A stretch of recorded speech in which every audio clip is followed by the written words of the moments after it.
ابھی جمعہ کی نماز کے بعد جب میں آ رہا تھا تو میں نے دیکھا کہ ایک گاڑی والا نان مسلم ہوگا، دیکھ کر لگ رہا ہاتھ میں کچھ سوتا وغیرہ پہنے ہوئے تھے، اور گاڑی سے تھوڑا سا یہ ہو گیا، دو نوجوان نماز پڑھ کے آ رہے تھے تو وہ غلطی ڈرائیور کی تھی، تھوڑا ہلکا سا گاڑی آگے بڑھا دیا، تو اس لڑکے نے بہت برے طرح سے، مسلمان لڑکا تھا، بہت برے طریقے سے اس کو جو بھی گالی وہ دے سکتا تھا وہ دے دیا اس کو۔ ڈرائیور کی غلطی تھی، میں بھی تھا وہاں پہ،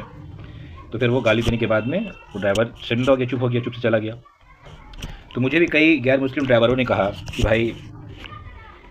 ہم لوگوں کو بہت ڈر لگتا ہے آپ کے علاقے میں آنے کے لیے، آپ مسلم ایریا میں ہم لوگ جہاں رہتے ہیں وہاں پہ ڈر لگتا ہے ہمیں آنے کے لیے۔ تو یہ شرم کی بات ہے، ہم ان دیندار لوگوں کے بارے میں مجھے سوچ کے بہت شرم آتی ہے، بہت فکر ہوتا ہے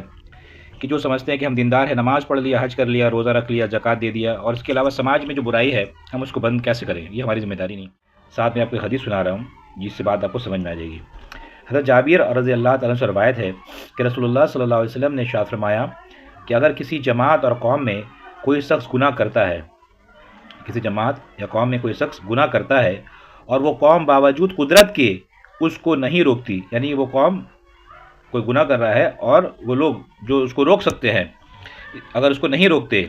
تو ان پر مرنے سے پہلے ہی حق تعالی شانہ اپنا عذاب بھیج دیتے ہیں، یعنی دنیا ہی میں ان کو طرح طرح کے مصائب میں مبتلا کر دیا جاتا ہے۔ یعنی کہ کوئی قوم ہے